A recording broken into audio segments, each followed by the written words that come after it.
We would be honored if you would join us.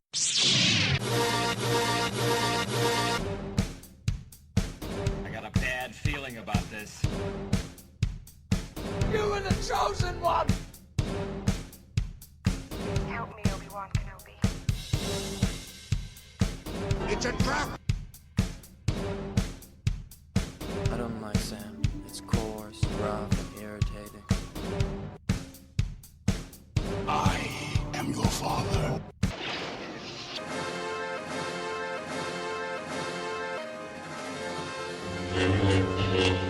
Hey now! Welcome to episode 162 of the Batman on Film podcast. I'm your host for today, Rick Shew, and here with me is returning guest, San Francisco Chronicle and certified Rotten Tomatoes film critic, Professor Zaki Hasan. What's up, Zaki? Hey, how's it going? Good to have you back, sir. Thank you. Good deal. We have a very special first-time guest. He is an artist, a legit artist, I might add, a combat veteran. Thank you for your service, good man. Blogger and editor-in-chief of Joe Blow, Paul Shirey. Paul, what is up? Hey, thanks for having me. Thanks for being here, man. All right, guys, so like I said, this is a Star Wars Satellite episode, and I say this on every Star Wars Satellite show. If you're like, man, why the hell is Batman on Film doing a Star Wars show? Because Burger King sells chicken sandwiches, so just back off. Batman's actually, he's my favorite character in Star Wars, so. You know, did you ever see the Batman versus Darth Vader? No. thing? Is it a comic? No, just Google it. Somebody put Vader. Oh, I saw the drawing. I didn't know if they actually did there's something. actually video of them doing a lightsaber battle. Oh, yeah. The Versus show. Those are pretty well produced. It's pretty actually. wicked cool, I know. So before we get into Star Wars, since this is Batman, and Paul, we've never had you on the show before, just a quick question to both you guys. So are you guys, just jump in, either one of you, are you guys pumped for this Matt Reeves Batman film? Very much. Absolutely. I'm excited for it. Are you? I think Paul? Reeves has... he has a unique voice, he has a unique style, and I think that he is somebody that will be very focused in what he's making. He's not going to just wing some shit. Like, I think he has a very solid plan, and I don't think he would have stayed on through the development process and be in production right now if he didn't have that set, because he's just not that kind of filmmaker. So... No, and listen, I'm ready to see where he takes this. I know that he wants to do something unique. There's a lot of emphasis on detective, right? The detective. Yep. And although I think that gets overlooked, that Batman is certainly a detective in the films. It's certainly in the Nolan trilogy. You even see it in Batman 89 quite a bit. It's there, but the emphasis is interesting. Don't you agree, Zaki? Very much so, yeah. Yeah, I think the take, and I don't know this for sure, but my feeling is the take is this is a story that will take place over the course of a night, maybe 24 hours. And I feel like the way that it's being set up is a detective story that will unfold with him encountering these different villains throughout the story before it wraps up in its finale. And I just love that concept because it's very, very much like the comics where you're following...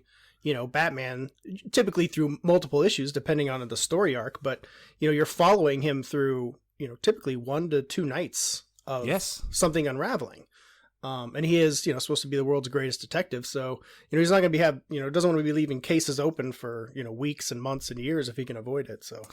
Absolutely, and it's not confirmed 100% yet, Paul, but my guess is, and my hunch is, and a little bit I've heard, is that this is certainly, at least in the beginning stages, the plan is a trilogy. Now, obviously, if this falls flat, doesn't work, then all that goes out the window. Bryan Singer was going to make a sequel to Superman Returns. We know what happened with that. He wanted a Wrath of Khan. Is that right, Zaki? That was his That is correct, yeah. vision. But my hopes are, my guess is, based on his work. And the cast, guys. Oh my dude! Listen, Robert Pattinson. I have fallen in love with that dude's work. Freaking awesome. I just watched The Lighthouse again last night. Love it. I haven't seen it yet. Oh, it's so good. Oh, dude, Zaki, you've seen it, obviously, right? I've seen The Lighthouse, yeah. So, just Pattinson's performance, great? Yes or no? I think Dafoe's better than Pattinson, but Pattinson is great. Like he's somebody that's emerged as a very solid actor throughout the years. Like he really took that Twilight shit. And he didn't get wrapped up in it, He didn't fall into the pitfalls of doing a bunch of ho-hum, commercial shit. He was like, I'm going to go and be an actor and figure this out. And then, he lobbied hard to get the Batman role. That wasn't something where they were just like, hey, Robert, you think you want to do this? And he's like, yeah, sure, shucks, let's do it. It was very much like something he fought to get. He earned, and you're right. We look at his career from 20,000 Feet and his transition from Twilight to the Batman, if that's what it ultimately ended up being called, and the work he did in the independent film world that led into that. It's a pretty remarkable journey, because he was the biggest star in the world at one point, and then he was just an indie film actor doing character work, and now he's going to be Batman. It's crazy. Yeah. All right, so we're all and my thought, what I've told people online who are sort of poo-pooing it, I'm like, look, if Matt Reeves says he's the guy, he's the guy. That's all I need. You know what I mean? And there's a lot of Affleck holdouts too, but he ain't coming back. Affleck's not coming back. Affleck will never be Batman again. People just need to accept. Here we it. go. You're gonna get attacked by the Twitter mob again, Paul. No, and listen, and there is Affleck holdouts, and I'm not dismissing Affleck's fan base, and I think he was a really good Batman. I like Affleck a lot as an actor. I like him even better as a director. But as far as mainstream audiences go, I don't think anybody in the mainstream, which is 80-90% of the people that go see these movies, are just itching for a Batfleck sequel. It's nothing against him. It's just the Snyder stuff was divisive, right? So we're going to start over, reboot this thing, and hopefully it has the same kind of impact as the Nolan trilogy did. And I want it to be, I'm looking for this movie to be better than any Batman film ever. It would be nothing but make me happy. So that's where I'm at with it. Okay, guys, so coming back to the top of the show here, this is a Star Wars Satellite show. The reason I wanted to do this is we've Batman on Film, we've done a podcast already just kind of talking about the Rise of Skywalker as a film. And I've personally been a guest on the Fanboy Garage talking about the Mandalorian, etc. I wanted to bring you guys on because you guys are, first of all, you're pros. And just real quick, just 30 seconds, you guys are personal friends. I mean, you guys went to college together, right? We did. Yeah. Yep. Went to college, College DuPage in Glen Ellen. Zaki was writing for the newspaper. You're doing reviews for the newspaper and a comic strip. Yeah. Just monopolizing all his skills over there. And then he started working at the TV station, and we both worked at the TV station together.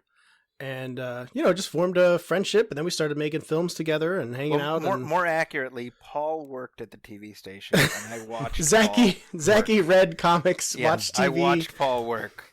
There's a story that I'll tell real quick, and I know Zaki already knows what I'm going to tell. Please do. I love it. I don't give a shit if we ever get to Star Wars. Let's just tell these stories. Zaki was sitting at the computer and reading a comic book. Or no, it was when he's getting ready to leave. I'm sorry. Yes. And we're all just like kind of sitting and chilling, and there's like garbage that needs to be taken out, right? And Zaki goes to leave, because his shift is over. And rather than grab the trash and take it out on his way out, everybody just watches him step over the trash and continue walking out the door. Just like, Zaki, what are you doing, man? You can't take the trash out? And like, well, I didn't even see it there. But you had to take an emphasis in your step to get over the trash. Zaki, because he did. He had to. That was why everybody kind of noticed it, because it was like such a big effort to avoid it than to take it. I mean, it may as well have leapfrogged over it, It would have been hilarious. Which is the funny thing to me is like my second son is like, he does that shit all the time. And I'm like, it's friggin' genetic. Like, it's inherent. He got that gene, The Hasan bloodline just does not support taking out the trash. That's just a simple fact. This is the way it is. Yeah. I think it all goes back to Superman 2. I've never seen garbage eat garbage before. I think there's something psychological there. Is that fair to say? There you go. I'll go with that. Yeah. And by the way, Paul, Zaki's the only person on the planet next to me that will defend Superman 3, just for the record. My God. I'd love to hear that defense. Right? Superman 3 is the first movie I ever watched in the theaters, so it's. Well, that's a very nostalgic defense. Then it absolutely. I own that. Yeah. And I loved, when I was a kid, I loved Superman 3, but you look back and you're like, you watch it now. It's terrible. It's embarrassing. It's terrible, and Richard Pryor is one of my favorite comedians of all time. So obviously there's a little bit of that. But I was at that age where, and I saw it with my sister in a double feature with Return of the Jedi. That's a very sentimental thing for me as well. But the part where bad Superman or good Superman chokes bad Superman, he disappears, and then he stands up, and Clark stands up, and he opens up his shirt, and the bright colors are there again, and the music. I remember people cheering in the theater. Oh yeah, and that was. that was my first experience of that kind of like a live reaction. So a lot of it, but obviously it's garbage. Anyway, so moving on. This has already gone off the rails. So we're gonna tighten this thing up, or I'm gonna tighten this thing up. That's my job. You're gonna try. I'm gonna try, but really, I don't give a damn where it goes. We're gonna do like a 45-minute show, and we may just abruptly end this damn thing. Whatever. All right, guys. So Rise of Skywalker is now on its way to do about 1.1 billion. It's probably where it's going to end up. If any disagreements there, just chime in. That's where it looks like. And I think that's about right. Which, look, no matter what you say about the Star Wars franchise is dead is a pretty absurd thing to say. It's still $1 billion plus franchise. I was with my wife and kids over the weekend. I was at Galaxy's Edge yesterday. I could do a whole podcast on that experience. But just know Star Wars is far from dead. That was bananas. And by the way, the Millennium Falcon was rad. I wrote it twice. But however, the irony over its box office is that it's still considered not a flop, but a disappointment in terms of the trajectory of these films, because it's made the less of the last two in the trilogy. It has, and I'm not saying that's not a legitimate frame of reference. I would just say this, that it's a little bit of an unfair thing to say, in the sense of, like, once we're at a point where a $1 billion film in a franchise is a disappointment, I just feel like it's a little bit of an impossible barometer. But more so, the original, I don't call it a sin, but the original frame of reference is a $2 billion juggernaut in The Force Awakens, right? And that's what it's all. And it's cut but in you half do want to look at it in terms of the fact that this is the grand finale, the big show. You think everybody would turn out to jump on that, and people came out, and there's no dispute whatsoever that $1 billion is amazing, and it's a feat that Disney did multiple times in 2019. But it is something that is worth looking at in terms of, like, well, what's the drop off? It's not huge, but it's still a drop off.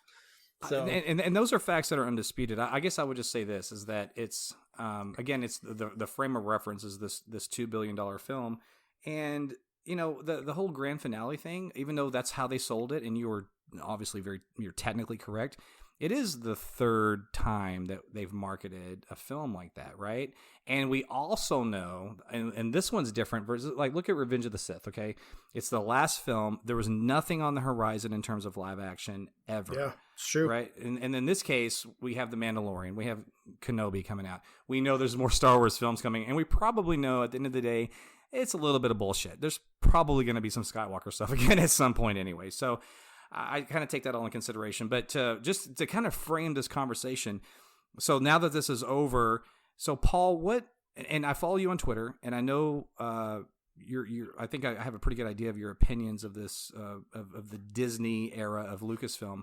But now that this trilogy is over and we're going into Disney Plus, just an overall view, how has this whole thing impacted you? You're not a fan of some of these films.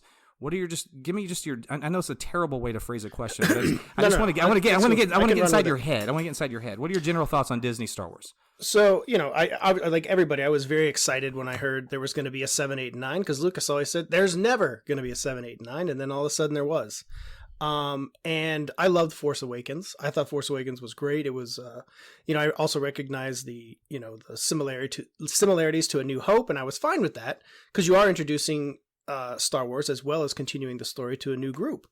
But I loved it, and I loved the mystery that it created. I loved that I loved the mystery aspect of not knowing Rey's parents. I love that because it's very Star Wars. It's kind of built into that brand, this familial, whose lineage, who do they come from? I love that aspect of, a certain group, i.e. the Skywalkers, being this, this bloodline that, is great and wonderful. And it was, is Rey a Skywalker? What is she? I just loved the mystery. I loved the conversations that we all had after that. And then Last Jedi came out, and I was very hyped for that, very excited. I was still am a Rian Johnson fan. And that movie was just a complete disappointment for me. It all comes down to character choices and story choices, and that was the direction they went. That's what they wanted to do. Fine. I didn't like it. It didn't work for me. I didn't feel it was consistent, and I just didn't like it. And after that, in terms of the Disney Star Wars, I also did not care for Rogue One, which I think is one of the most inconsistent Star Wars movies ever made, and you can totally see the reshoots and where thematically it just goes off the charts. I didn't care for that either. Solo I actually liked probably the best out of all the Disney films, even though that was shot twice. I'd love to see the original version of that. But and then Rise of by the time release the Lord and Miller cut. Oh god, that will definitely never see the light of day. That will definitely. So for Rise of Skywalker, when that was coming around, I was very happy actually that J.J. Abrams came back, and I was like, why is he not just doing all of them? And I think that was a huge misstep in the management of the Disney franchise, and so I was more hopeful for Rise of Skywalker, and had read like, oh, he's gonna they're probably gonna right some wrongs for Last Jedi, and I was hopeful for that, but also I was apprehensive because I'm like, well, how much? What are we talking about here? And it ended up just being more fan service and just not the best kind of fan service, and it felt so rushed. I feel like maybe Michael Bay ghost directed Return of the Jedi or Rise of Skywalker, not Return of the Jedi. That would be pretty dope, though. That's an interesting idea. So, in the end, I feel like the grand scheme of the Disney Star Wars films is mismanagement. That is the biggest problem. And the smoking gun for all of it is that they had no plan to make a trilogy. Now, you can make whatever. If you're going to make a film and then you're like, well, we'll make sequels. That's one thing. But if you're going to make a planned trilogy of films, they need to tie together. You know what I'm saying? This is a 3-part story. You can't just say, like, what they did and is, oh, we're going to hire a new filmmaker to do whatever the fuck they want for each movie. I'm like, is that really the best idea? And then, again, the smoking gun comes back to an interview that J.J. Abrams did with Slash Film right as he's making Force Awakens, and they're like, Peter Shredder asked him, he's like, so do you guys have, like, a roadmap, for all these films? And Abrams right there, Nope, no roadmap. Just pretty much we make the movie we want, and then, we talk to the next guy and, maybe pass off some notes, and they just do whatever the hell they want. And I'm like, how is that the best model for doing a trilogy? That sounds pretty fucked up. Imagine if they did that with Lord of the Rings. Here you have the books, and you're like, we're just going to let filmmakers come in and do whatever the hell they want. It's like, But to be fair, they did have the books, right? They had a frame of reference that they had. But they didn't say just do whatever the hell you want, man. Whatever you want, just do it. But do you really think that was behind? I mean, I know you're you're being a little hyperbolic to make a point, but and that's human nature. I mean, I follow what you're saying, but do you really think that it was that loose? I mean, really, at the end of the day, like, Kathleen Kennedy is an accomplished movie producer. We all agree with that. No matter what we think about what she's done or not done with Star Wars, like, she's accomplished minus Star Wars. She's a legit badass.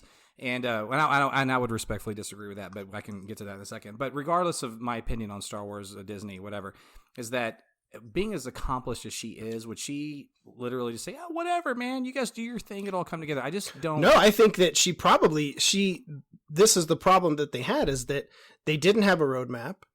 This is clearly stated by them. It's stated multiple times. They did not have a roadmap. They did not know that Rey was going to be a Palpatine when they made Force Awakens. And the argument that you typically get for that is, well, they didn't know back when they made the original trilogy. I'm like, okay, so 2 wrongs make a right then? Like, that's good storytelling to do bad storytelling again? I can't never agree with that. Well, 2 out of the, that is true. And then 2 out of the 3 trilogies are like that. And people say, well, the prequels weren't. And I'm like, well, the prequels were, that was already pre-written. Not literally written, but Anakin and love or hate the prequels, they at least flow together. They feel like the story was building towards a certain thing, which it was. It never felt like, oh, where did that come from? That came out of left field. Sure, but to be fair, Paul, there's no way around that. I mean, Anakin becomes Vader, period, or otherwise it makes everything in the original trilogy obsolete. Fair enough? Sure. Okay. It's fascinating. Like, it's okay. Zaki, jump in here. I know that you and I think, are a little bit more on the same page with these films and Disney and Kathleen Kennedy. We'll just respond here. We'll just jump in, man. Be Zaki. What do you think? I mean, I don't disagree that clearly they should have gone in with some kind of a plan, because something. Yeah, I mean, look, George Lucas started Star Wars with no way of knowing where things were going to end up. So that's also fair. Right. That's right. Yep. But obviously the prequel trilogy, we knew at the beginning of episode 1, I mean, we knew, but he knew more importantly, like where things had to end up, right? And so, Kathleen Kennedy has said, well, I always wanted it all to come back to Palpatine. I mean, who knows? Bullshit. Yeah, I mean, you know what I mean? Who knows? Maybe it was there somewhere in the back of her mind. So even as someone who likes all three of these films just fine, I don't disagree with Paul. Like how is that not? You bring in JJ for Force Awakens. You're like, all right, you have 3 movies. Where would you like to see it go? Yeah. Give us your 3-act structure here. Well, my understanding is that Abrams wrote a script for what would have been The Last Jedi. I don't know that he called it that. And Rian Johnson he didn't want to use it. He didn't want to use any of it. He wanted to do his own thing. And the thing is, you can feel the setup in Abrams' movie. You can feel like, I don't think for 1 second that Abrams planned to kill off Snoke in The Last Jedi. I don't think that Snoke was ever going to be just, a test tube baby. I think there was going to be a lot more to him. And then Rian Johnson, agree or disagree with his choices, he made some bold moves with The Last Jedi. But I think when Johnson made his film, he didn't think about what was going to come in part 3, because to me, Last Jedi is an ending. It's not a beginning. It's not a middle. It's an ending. And it didn't really leave a lot of room for them to explore. And that's why I think Rise of Skywalker feels like they're rushing out the gate. They're trying to fill these holes that, they felt needed filling after, Last Jedi. And they're kind of rushing to the finish. And the Palpatine stuff just comes out of nowhere. Nowhere in either Force Awakens or Last Jedi is anything even close to Palpatine hinted at, which it should have been. I mean, the fact that he just shows up in Rise of Skywalker as like this, I am the mastermind behind it all, and I've built 500 Star Destroyers, and nobody in the entire galaxy knew about it. I mean, we could get into the logistics of that, and you talk about suspending disbelief, but things just don't wash. Well, I would say that I don't have a problem with that, and I talk about this quite a bit on Twitter, man. It's like especially you guys are more immersed in this than I am. I'm part of a small fan site, and you guys are out there. You're legitimate critics and whatnot. But I just feel like sometimes that we know too much as fans. We know how the sausage is made, right? And so when we know all that stuff and the behind the scenes drama, it just kind of bleeds into our not our interpretation, but our perspective of a film. And because we know that there was online backlash to The Last Jedi, then we watch The Rise of Skywalker. We take that knowledge and we incorporate it with how we perceive this film. And I just sometimes I'm like, man, what about people that don't know? Like I talk about this quite often. There's a group of dads in my neighborhood. Our kids all go to school together or whatever. And we call ourselves like the nerd group. We just go have drinks at the local theater here in Plano, Texas, and we go in and watch anything that's Marvel or Star Wars or whatever.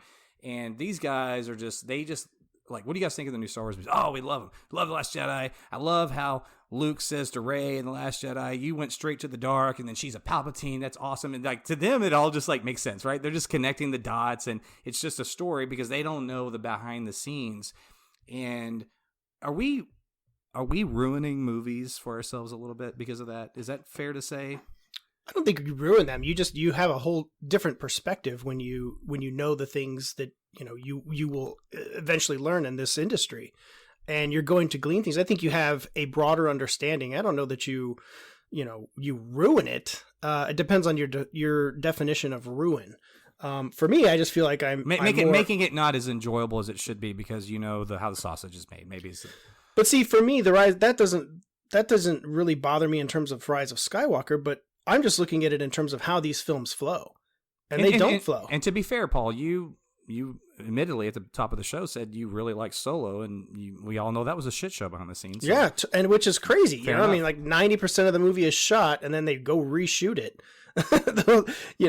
and they did a fine job. It's a very serviceable, fun movie. It's not great. I don't put it on all the time, but I felt it was. I had fun with it. It was decent.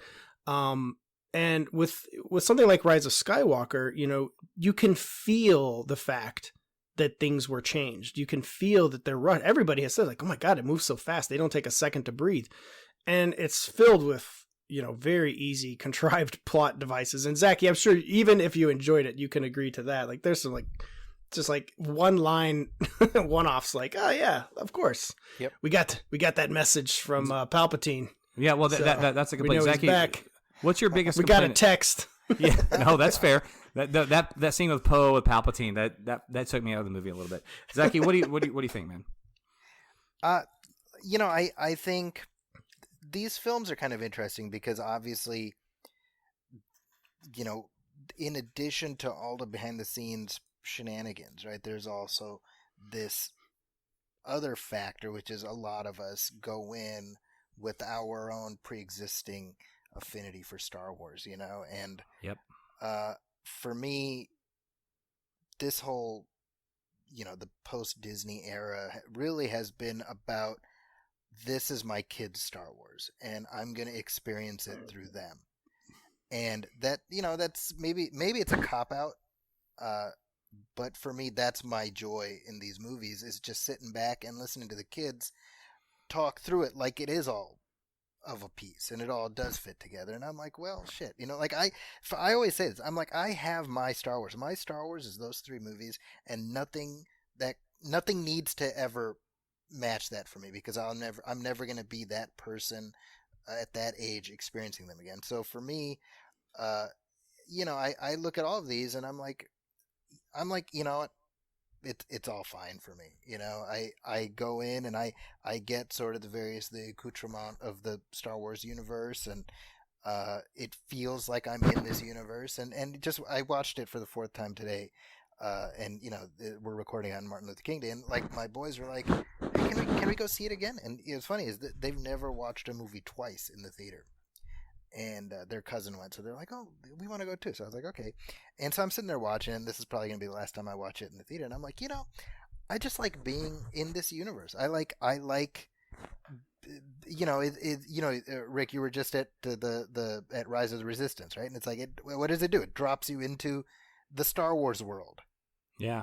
And so for me, I'm like, any one of these movies, that's what it's about for me. It's like, for a couple hours, I get to go back into this milieu that I love. Absolutely. And Zaki, I think I'm the oldest person in this group, and I as an adult watching the prequels, I hated The Phantom Menace. I wanted to throw my boot. I didn't even own a boot. I just wish I did so I could throw it at the theater, at the screen, because I hated that movie so much. I'm going to burn the theater down once everybody was out, of course. And then Attack of the Clones came. Safe arson. Yeah. No interest. This is my politically correct rant here. But and then Attack of the Clones. It's funny because one of the reasons I still love that movie so much, because it brought me back into the franchise, because I was like, oh, it was the original J.J. Abrams to Rian Johnson. I was like, oh, he corrected all his wrongs. Recon, less Jar Jar, and etc. And I think about the hate that those films had in the general public. They were mocked in pop culture. People were making videos of George Lucas ruined my childhood, and the people versus George Lucas, and sending him mountains of hate mail that would have been tweets, obviously, assuming that George Lucas would ever have been on Twitter. And I think there's this sort of strange way that people look back on that era, and they talk about the Disney era, it ruined Star Wars, they don't get the franchise. I'm like, man, I'm old enough to remember when everybody hated the prequels. I'm just saying. And so I find all that real fascinating. At the same time, it's bittersweet, because the sweet part is that now I love the prequel trilogy, and Attack of the Clones and Revenge of the Sith, which is still like my 3rd favorite Star Wars movie, has like retroactively made me fall in love with the Phantom Menace, right? And so I think, and Zaki, you and I both are Last Jedi lovers and apologists, and you have said over time that you think when temperatures kind of simmer down and people look back on The Last Jedi, they'll look back on it with fondness. And people like my kids that love that movie because that's their Star Wars film. I think that really that's what this is all about, right? We are we as Star Wars fans, we are the most, what's the right word, guys? Help me out. We are pains in the ass fan base, right? Is that fair to say? Like, we really are, man. And like, when we don't like something in Star Wars, we make it real vocal. But the flip side of that coin is when we love something, we're some of those passionate fans on the planet. But to kind of tie this in terms of Disney altogether. I say that Star Wars has never been better. And before anybody jumps on that, let me just say why. I personally love the trilogy, so there's that, obviously. But The Mandalorian is so good. Paul, do you like The Mandalorian? I'm not even sure where you stand on. I think The Mandalorian is reason enough to say that Star Wars is in good hands. And after cool. what I didn't like about Rise of Skywalker, which was most of the movie, I think Mandalorian is fantastic. I think, that's something that brought me back to all the great things about Star Wars. And I feel like there's real passion and direction. And I went from episode to episode feeling like they knew what they were doing. And I was completely invested. I love the new characters. And I think that's a huge thing, is introducing new characters that you'll love and that you'll get into. And I think that they failed miserably on that in the new trilogy. Like, I couldn't tell you two things about Finn or Poe. We learned nothing about them. And you could say, well, you don't really learn that much about Han and Chewie and all them in the original movies, but they had charisma, they had spark, they had character, what kind of person Han Solo was, what kind of person, a lot of these characters were. And I think that's what Mandalorian does. It gives you these memorable characters that you care about, that you want more from. And I think that is the right step forward for Star Wars. And I think that where the films have failed, I'm hoping that the streaming original content, and Bob Iger has said that, they have not ruled out making original feature films on Disney Plus that would tie into feature films in the theater and vice versa, blah, blah, blah. So I don't know. Part of Rise of Skywalker and Mandalorian kind of finishing out at the same time was maybe the future of Star Wars is better served on a streaming platform in a long form entertainment way, which is what inspired Lucas to do it in the first place, was those old sci-fi serials. So Great who knows? Great I point. think that there's some real value in Star Wars crossing platforms, and I can tell you, I'm beyond stoked for Kenobi. I think I've been crying for that, not crying like literal tears, but just making a ruckus that how are they not capitalizing on that when you have Ewan McGregor at the perfect stage of his life, his age, his physicality, everything. It's like, why are they not lining it up? And, thankfully somebody somewhere listened, or maybe they always were, and now it's happening. So those things I'm excited for. The future of the films, I think, are wide open. But I do think that, I think some new blood, some new voice in there is needed. I think that, Kathleen Kennedy did her thing, and I think it's, maybe time to bring somebody else in and see what they can do. That's fair. To me, my overall opinion of Kathleen Kennedy, I'm a person that really genuinely loves this new trilogy. I love the prequel trilogy, but I think this is superior to that trilogy, with the exception of Revenge of the Sith. But that's one film that's semi anecdotal. So it's like OT for me, sequel trilogy, prequel trilogy. But really, man, I like and quite frankly love all those films. And I'm not just drinking Kool-Aid. Like, I don't love Solo, for instance. I just don't. I like it, and quite frankly, I wish that would have been, or maybe they still could do something with Disney Plus with it. I think that would be very appropriate because the cast is great, and I would like to see more of it. I just think as a film, it's just okay. I think if Disney Plus was around when Solo was being greenlit and made, it would have gone straight. It would have been a series rather than a film. Yeah, you're probably. It would have been way better served that way too. You're probably right. But in terms of the future of Star Wars, there's a lot of chatter. I'm going to turn this over to you, Zaki. There's a lot of chatter online, and our good friend here at BOF, Star Wars fanatic, Paul Herman, has this. He's one of many that like to state that the Skywalker saga is not done, and I kind of alluded to that at the top of the show as well, almost jokingly. But I'm torn on it, and here's why. And I'll throw this at you, Zaki, is that one thing we have learned with Star Wars fandom is that the legacy characters, the Skywalker stuff, is so GD divisive.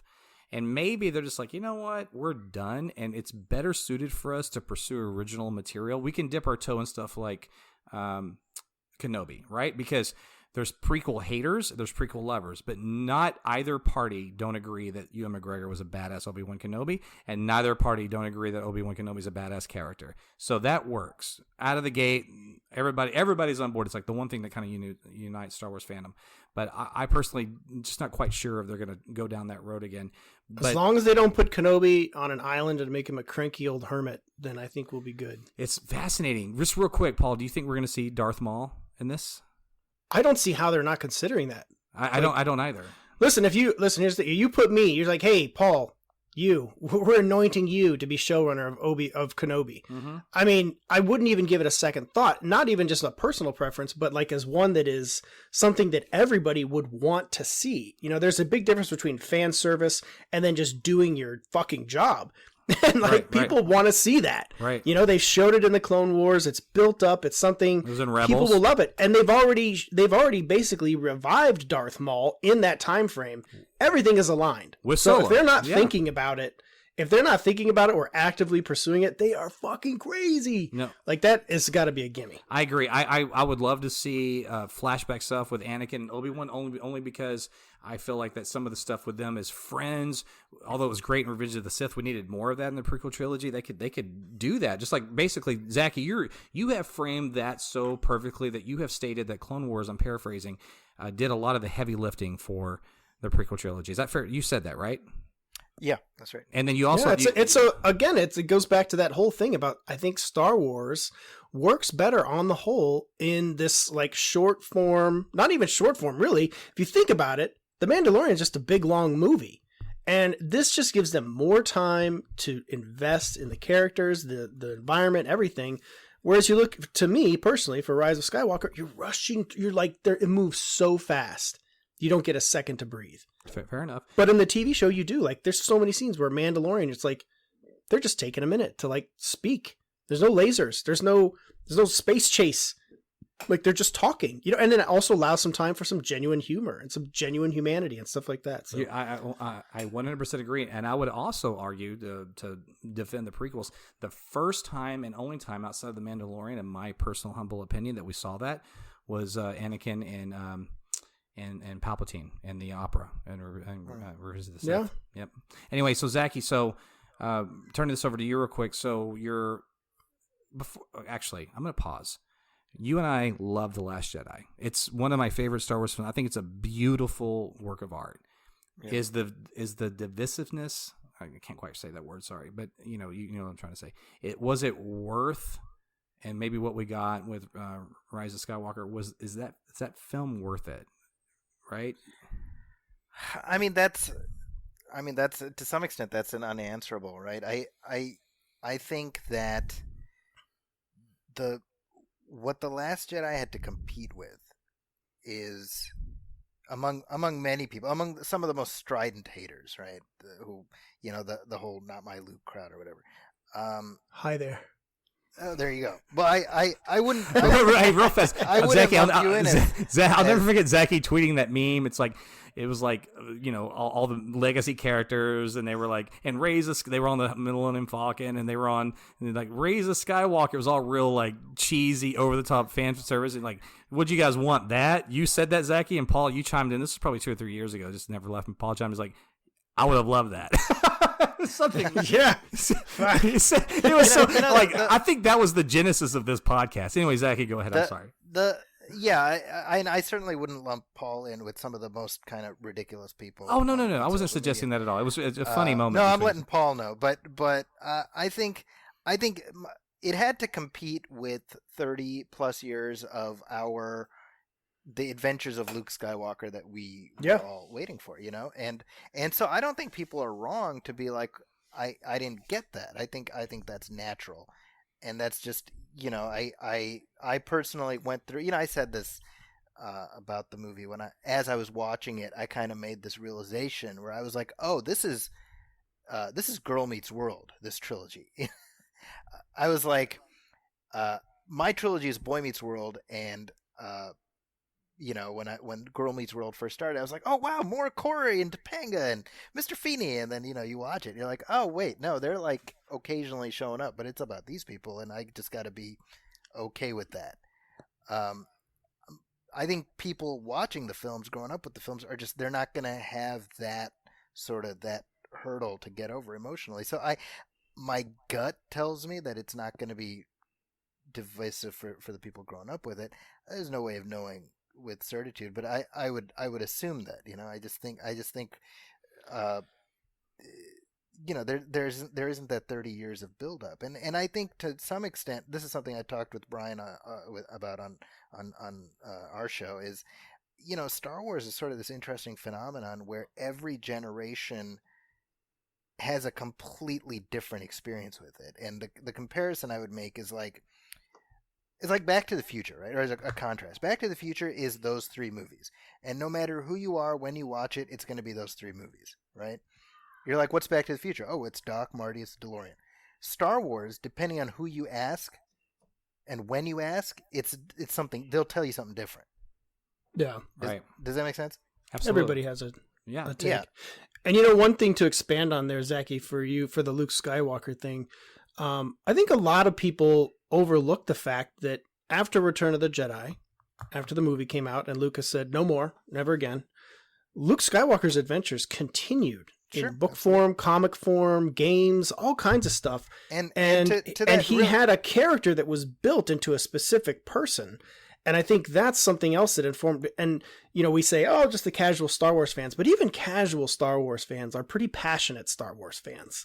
And I think a lot of them, it wasn't just, a bunch of nerds that were just reading these Star Wars books. It was a lot of people. Well, and I feel like it built up, and people were like, wait, why is Luke Skywalker like this? Like, what happened? It's a very jarring thing when your expectations and the buildup, in every other media out there. I think that if the media, the legacy stuff that had never existed, I don't think it would be quite as bad a contrast. I think you're absolutely right. You're absolutely right. But wasn't that established? Like when I saw The Force Awakens in the last scene, I was like, look at Luke. He's been hiding. He looks like me, bitter, pissed off, midlife. I thought he looked amazing. I was like, dude, I can't wait to see Luke be like this great master, train this chick. Instead, he's like, yeah, fuck this fucking lightsaber. Fuck you, get the fuck off my island. I ain't teaching you shit. And then by the end, Rey's like, I never should have come here. And that ends up being like the whole journey of Luke Skywalker on the island. He's just like an asshole, teaches her nothing. And I was just like, what the fuck? And I guess that's all about the perception, because at the end of The Force Awakens, I'm like,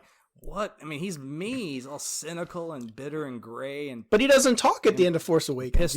All you do is see him. I know, but that was the brilliance of JJ and quite frankly, his eyes and the way he looked. And I just looked at him he's like looking up at the Force going, can I just get a big giant do-over? Anyway, but to me, it's like Rian Johnson he inherited The Force Awakens, and it was like the choose your own adventure. And you guys like, Luke takes off his hood and he looks at Rey, and it's like, and on one he's like, so you found me, and then something else happens where he starts to train her, or he's like, oh fuck this fucking lightsaber, and Rian Johnson's like, that's awesome, let's do that, see what happens. I guess it's a bold risk. It's a bold risk. I found it more interesting personally. I found Luke more interesting, and his arc and everything that happens on Crate and his death. And Zaki, I know you agree with me on this, was absolutely just super Luke and gorgeous, and that's my personal opinion. Okay, so I know we got to wrap this up. We all need to get back to our just if I can just absolutely go. I think what Paul is saying is entirely apt, right? I mean, you can't discount people's emotional investment, right? I think whenever I see people being like, oh, why are you getting all upset because what are you getting upset about because your fictional story doesn't matter anymore, and that's the way of dismissing people's emotions. And I'm like, well, no, I get that. It sucks putting time and an emotional capital into something and then being told, oh, this is irrelevant. Also actual capital. Absolutely. Yeah, sure, for sure. Right? Decade. And so certainly for me, I didn't follow the expanded universe, but yeah, like you said, Paul, I mean, I was aware of it.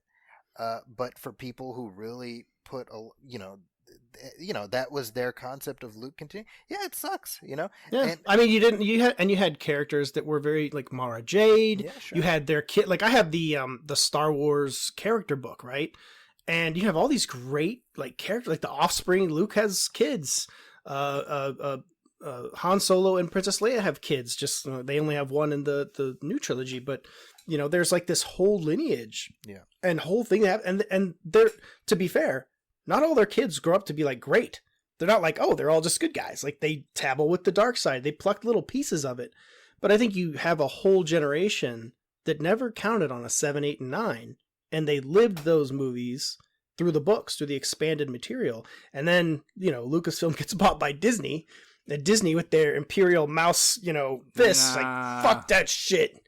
We're not doing any of that. We're starting over. To be fair, It wasn't. I mean, yes, it was bought by Disney, but Lucas sold it to them. They didn't steal it from them. And also, I'm not convinced, Paul or Zaki, that the hardcore fan base would have been any more pleased with what Lucas would have done with 789, especially when you read some of his treatments. I'm like, oh, you never know. But no, that's true. know. Yeah, no, absolutely. I mean, it could have gone either way, but I don't think that in terms of all the stuff in terms of canon with the novels, I don't think Lucas was probably not going to honor that either. I mean, that's just me. Okay, so we got to wrap this up. So real fast, guys, before we're going to do some plugs. Before we do that, just there's obviously films coming out in 2022, or a film coming out in 2022. Star Wars is moving forward. Whatever Kathleen Kennedy's role is, we don't know. Personally, if she stays, great. I love her. If she doesn't, whatever. I feel like I feel like we're going. I know, right? Because like 4 out of 5 $1 billion films, The Mandalorian, it's just terrible. Just kidding. Like, I mean, what a terrible producer. Like, it's like I was Mandalorian is in John Favreau's hands. That ain't hers. But that came from That's her. Favreau. Look, you can't ride Favreau that. created it. She didn't create it. I didn't she say just said, that. okay, cool, good idea. The boss. She could have told him. She's no. like, go make your show, and Favreau made a good show. Whatever. Anyway, but I feel like Star Wars is collectively, pound for pound, never been better, and I'm excited for the future. Zaki, we'll go with you, then we'll end with our guest, since you know I've done a million podcasts together. Zaki, what are you most excited about? Are you excited for the future of Star Wars? What would you like to see in the films moving forward? Well, I've liked everything so far in this new era, so I see no reason not to be excited about what's coming up. Yesterday, my kids were playing with their cousins, and I'm in the other room listening, and these kids are like between 7 and 10, and they're reenacting the scene where Anakin is choking Padme and Obi-Wan shows up. Like, they're doing the dialogue and the liar and all this. And literally, I'm like, I had this biggest smile on my face because I'm like, this is it, man. This is like, people gave George Lucas ungodly amounts of shit because, he made it for kids. And it's like, yeah, he made it for kids. Isn't that awesome? Yeah, he made it for kids. Truly. Okay, Paul, what do you think? What's the future of Star Wars look for you, sir? I'm hopeful. I love The Mandalorian. I can't wait to see season 2. I'm obviously stoked for Kenobi. In terms of films, I think the course is wide open. I'm excited that Kevin Feige is involved because he's somebody that knows how to A, have a plan, B, execute it. And so I'm very curious to see what he does. And I'm just hopeful that they move in a direction that isn't just repeating themselves, and that they do find a way to continue making Star Wars films that feels fresh, that feels original, that feels cool, and still feels like Star Wars, but without just doing the same thing over and over again. And that's going to be tricky. It'll be very tricky, but I am hopeful, so we'll see what happens. Right on. All right, Zaki, why don't you do a plug, sir, and let's get out of here. Check out the latest episode of the Nostalgia Theater podcast, which features my interview with Zach Stentz, the writer-producer of the Terminator TV series, and we talk about what went on behind the scenes of that show and why it got canceled. Made for a really interesting conversation. Awesome, and I don't want to talk politics on Batman on Film, but you and I have a political podcast coming up as well, so I'll just say Google that in like a week and you'll find it. Fair enough. All right, there we go. Paul, sir, plug. You guys can follow me on Twitter at Arctic Ninja Paul. You can also follow me on Instagram. Same thing. Post lots of movie-related stuff there. And then you can follow my exploits and that of my awesome crew on JoeBlow.com every day, reporting the news. Check out our YouTube channel, our YouTube network, I should say. We've got everything you could possibly need. Trailers, original videos, TV trailers, blah, blah, blah. Are you guys looking to fill the gap that Collider's leaving behind? I mean, we're already far surpassed Collider in terms of YouTube. They're not even close to our numbers, so yeah, there's no concern there. F that. It's true. I mean, I'm not. I like the people on Collider, but they're not even close to our numbers. Like, nowhere near it. So I think the three of us should relaunch Jedi Council, but that's just me. Anyway. I'd be maybe 100% down for that. Man. I mean, I feel like they I don't know. I didn't watch any of those shows. They just weren't really my thing. So, also you can catch my my podcast, The Beard and the Bald, which will be kicking off season 3 starting at the end of this month. That might be the best podcast title ever because your co-host is literally bald, right? He is bald. And you literally have a beard. I love it. Always. I'll always have a beard, and he'll probably always be bald. And I have a beard now, which my wife will make me shave here in about a week because I'm only allowed to have one in December and January because she hates it. So thank you again, Zaki and Paul. Please follow me on Twitter @ShewRick and follow Batman on Film everywhere we are found on social media, guys. On Facebook, that includes our private page, Twitter, YouTube, etc. And just know that the thing that's in our wheelhouse, the thing that this whole thing was built upon is a solo Batman film. So be sure to follow us for 2020 for Matt Reeves the Batman, because it is going to be an exciting time for BOF and for Batman fans. And Ryan Haas and myself and Bill Ramey, we have so many great podcasts on the horizon with all of our contributors and our friends at Batman on Film. And be sure to download episode 161. Bill Ramey interviews the great legendary Batman movie producer Michael Uzlan. It's fantastic. And we also thank him for all his support and his opening little spot on our Batman on Film vlogs. Anyway, again, 2020, Batman on Film for all your The Batman Matt Reeves news. And as always, Batman on Film is authoritative, definitive, and it's the dadgum original. Now, announcer Rachel will take us out. Thank you.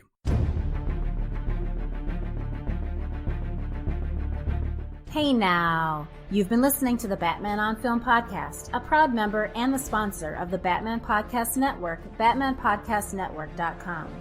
You can listen to the BOF Podcast on iTunes, YouTube, Stitcher, Google Play Music, iHeartRadio, Spreaker, TuneIn, and wherever good podcasts like this one can be found. Want to advertise on the BOF Podcast? Go to advertisecast.com/the Batman on Film Con podcast.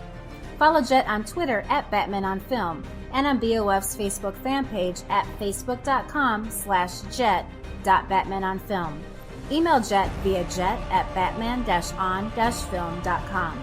I'm announcer Rachel. Thanks for listening.